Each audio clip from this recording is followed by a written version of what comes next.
नमस्कार सभी को। आज मैं एक बहुत महत्वपूर्ण विषय पर बात करने जा रही हूँ। मेरा विषय है भारत में महिलाओं को राज्य विधानसभाओं और संसद में आरक्षण क्यों मिलना चाहिए, अर्थात क्यों आरक्षण जरूरी है भारत में महिलाओं के लिए राजनीति में। इसके पीछे मैं कुछ कारणों को यहां पर बताना चाहूंगी। पहला रीजन है लो रिप्रेजेंटेशन, यानी महिलाओं की जो राजनीति में भागीदारी है वो बहुत कम है, अर्थात असंतोषजनक है। जहां महिलाओं की आबादी कुल आबादी का आधा हिस्सा है, वहीं अगर हम राजनीतिक तौर पर देखें, विधायक के तौर पर देखें या फिर सांसद के तौर पर देखें, ये भागीदारी बहुत कम है। हमें आंकड़ों से पता चलता है कि 18th जो लोकसभा है वहां पर विमेन की जो भागीदारी है वो 15% के आसपास है, और जो राज्यों विधानसभाएं हैं वहां पर एवरेज 9% है। तो ऐसी स्थिति में महिलाओं के लिए जो आरक्षण है वो जरूरी है, क्योंकि महिलाओं को आरक्षण प्रदान करने से उनकी जो भागीदारी है वो विधानसभा में भी बढ़ेगी और संसद में भी बढ़ेगी। दूसरा रीजन जेंडर इक्वालिटी। हम सब जानते हैं कि जो राजनीति है वो पुरुषों के वर्चस्व का एक क्षेत्र रहा है।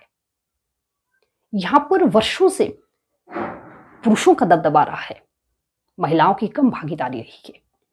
तो अगर महिलाओं को आरक्षण प्रदान किया जाता है और महिलाओं के लिए जो आरक्षण का जो बिल है वो भारत में लागू होता है, तो इस स्थिति में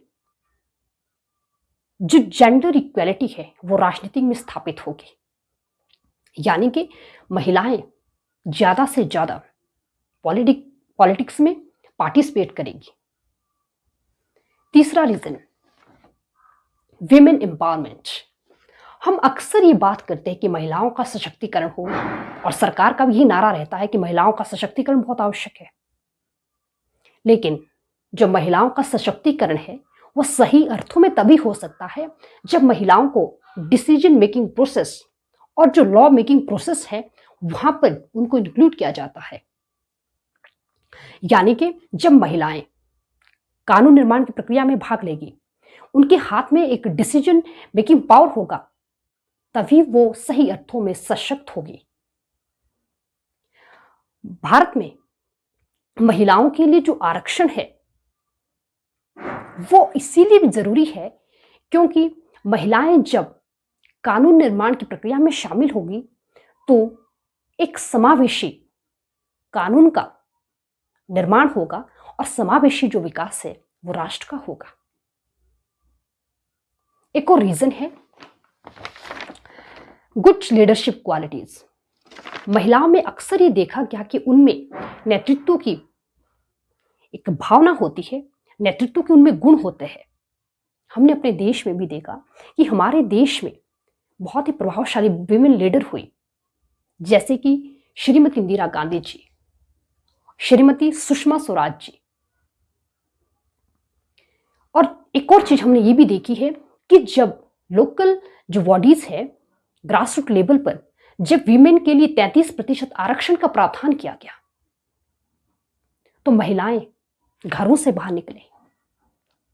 उन्होंने एक नेता के तौर पर वो आगे बढ़ी, और जो महिलाएं हैं ग्रास रूट लेवल पर वो राष्ट्र निर्माण के कार्यों में निरंतर आगे बढ़ रही है।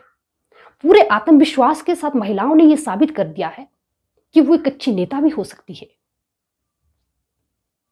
इसीलिए आज जो समय की आवश्यकता है कि महिलाओं को उनका हक दिया जाए, उनका अधिकार दिया जाए।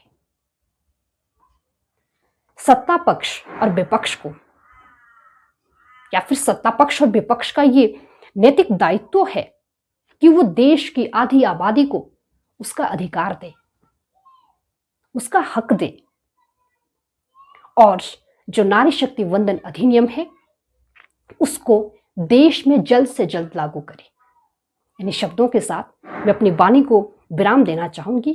थैंक यू सो मच और नमस्कार।